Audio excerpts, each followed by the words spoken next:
पाक Saudi सरमायाकारी conference का आगाज़ हो गया। 30 सऊदी कंपनियों के सरमायाकारों ने पाकिस्तान में सरमायाकारी में दिलचस्पी का इजहार किया।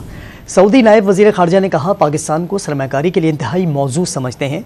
वज़ीर ख़जाना ने मुआशी इस्लाहात हुकूमत का एजेंडा करार दिया। कहा, वक्त आ गया है कि निजी शोबा फ्रंट सीट पर बैठे। पाकिस्तान में अरबों रुपए की सऊदी सरमायाकारी की राहें खुल गईं। इस्लामाबाद में पाक सऊदिया सरमायाकारी कॉन्फ्रेंस सज गई। इफ्तिताही तकरीब से खिताब में सऊदी नायब वजीर सरमायाकारी इब्राहिम बिन यूसुफ ने वाज़ेह किया कि पाकिस्तान तिजारती इक़्तिसादी लिहाज से सऊदी हुकूमत और कंपनियों के लिए बहुत अहमियत रखता है। पाकिस्तान को आलमी पार्टनर के तौर पर आगे बढ़ता देखना चाहते हैं।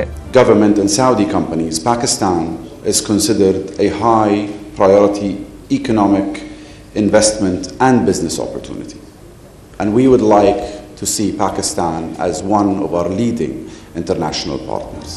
वज़ीर ख़जाना ने मुल्क की तामीर और तरक्की में निजी शोबे को कलीदी किरदार का हामिल करार दिया। That the private sector has to lead this country.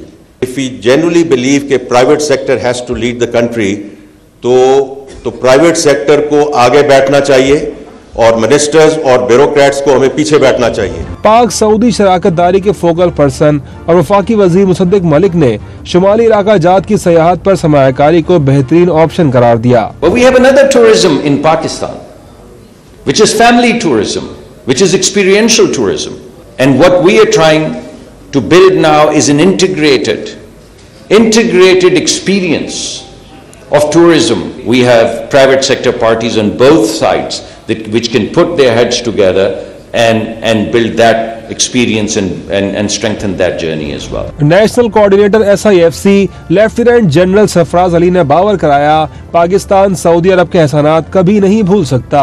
30 से 35 सऊदी कंपनियों के नुमाइंदे पाकिस्तान में तवानाई, रिफाइनरी, ज़राअत, इंफॉर्मेशन टेक्नोलॉजी और दीगर शोबों में सरमायाकारी के लिए बातचीत कर रहे हैं। हुकूमती सतह पर मुआहिदों के बाद अब बिजनेस टू बिजनेस मुआहिदे होंगे। पाकिस्तान का कारोबारी वफ्द भी सऊदी अरब का दौरा करेगा।